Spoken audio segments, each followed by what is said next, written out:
तस्वीरें नॉर्थ 24 परगना की हैं, जहां पुलिस ने घुसपैठियों को बीएसएफ के हवाले किया। अब बीएसएफ बांग्लादेशी घुसपैठियों को लेकर बांग्लादेश अथॉरिटीज से बात करेगी। घुसपैठियों की पहचान कंफर्म की जाएगी। इसके बाद उन्हें औपचारिक तौर पर बांग्लादेश के हवाले किया जाएगा।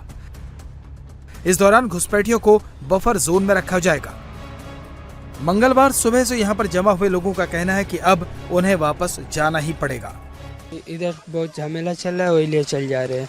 झमेला चल रहा है मतलब कैसा? और सब कोई को रहने नहीं दे रहा है, हम लोग को काम धाम नहीं मिल रहा है, हम लोग चल जा रहे हैं। बांग्लादेश से आए थे। कब आए थे? हो गया 2-3 साल हो गया। कैसे आए थे? वही हम लोग को दूसरा आदमी लेके आया था बांग्लादेश से। बांग्लादेश में कहाँ पर? सातखीरा। सातखीरा। हाँ। सामने ही है। हाँ। तो कैसे आए थे यहाँ पर? ब्लैक एसलम। ब्लैक में? हाँ। मतलब कैसे? जैसे नदी है ना, साथी एसलम। नदी पार करते हुए? हाँ। नदी में तैरते हुए? हाँ। कोई दलाल? 20-25 हजार। 20,000 रुपये देना पड़ा? हाँ। किसको देना पड़ा? 20,000 দালাল को। বিজেপি সরকার হওয়াতে কি ভালো হয়েছে না খারাপ হয়েছে, কি মনে হয়? ভালো হয়েছে কি খারাপ হয়েছে সেটা ইন্ডিয়ার নাগরিক, হ্যাঁ নাগরিকরা বুঝবে। তৃণমূলের সরকারে ভালো ছিল? হ্যাঁ মোটামুটি ভালো ছিলাম। আচ্ছা, কেউ ধরপাকড় করতো না? করতো না তেমন, আচ্ছা। করেনি ভুল কিন্তু এতটাও না।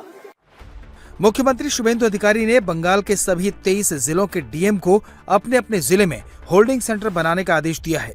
इसके बाद बांग्लादेशी घुसपैठियों को समझ आ गया है कि अब भारत में रहना मुश्किल है।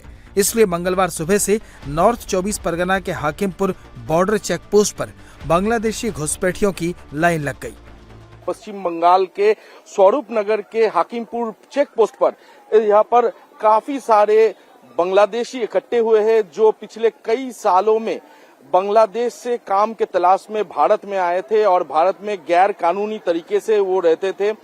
सीमा पार करते हुए वो गैर कानूनी तरीके से वो भारत आए थे।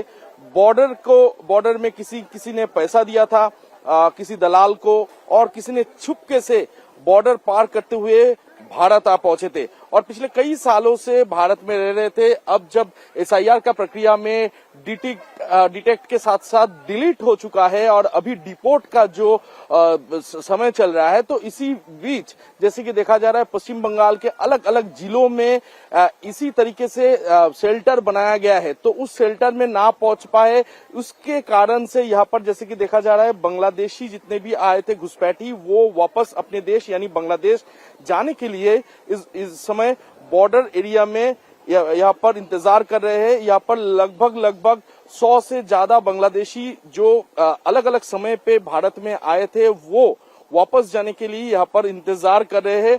नॉर्थ 24 परगना के बाद अब मालदा के इंग्लिश बाजार टाउन में बना पहला होल्डिंग सेंटर देखिए, जो पूरी तरह एक्टिव हो गया है। 12 घुसपैठियों को इस होल्डिंग सेंटर में पहुंचा दिया गया है। जिस बिल्डिंग को होल्डिंग सेंटर में तब्दील किया गया है, वहां पर कड़ी सुरक्षा है, पुलिस की तैनाती है, सीसीटीवी के जरिए निगरानी रखी जा रही है। 3 शिफ्टों में वॉलंटियर्स की ड्यूटी भी लगाई गई है। मालदा के अलावा मुर्शिदाबाद में भी होल्डिंग सेंटर एक्टिव हो गया है। मालदा और मुर्शिदाबाद में मुस्लिम आबादी 70% तक है, इसलिए इन जिलों में घुसपैठिए आसानी से छप जाते हैं। एसआईआर के दौरान इन्हीं 2 जिलों में सबसे ज्यादा फर्जी वोटर्स मिले, इसलिए सबसे पहले मालदा और मुर्शिदाबाद के होल्डिंग सेंटर्स शुरू किए गए। मुर्शिदाबाद वाले सेंटर में फिलहाल 3 बांग्लादेशियों को रखा गया है। बताया जा रहा है कि इन तीनों ने अवैध रूप से बॉर्डर पार करने की कोशिश की, उन्हें गिरफ्तार किया गया। अब उन्हें बांग्लादेश भेजने की तैयारी है। बॉर्डर से लेकर होल्डिंग सेंटर तक बांग्लादेशी घुसपैठियों की कतार लगी है, लेकिन तीखे तेवरों वाली ममता बनर्जी ने एकदम चुप्पी साध ली है। उनकी पार्टी भी खामोश है। हुमायूं कबीर जैसे नेता भी बांग्लादेशी घुसपैठियों के खिलाफ एक्शन का विरोध करते थे, लेकिन अब उनके तेवर भी ढीले पड़ गए हैं।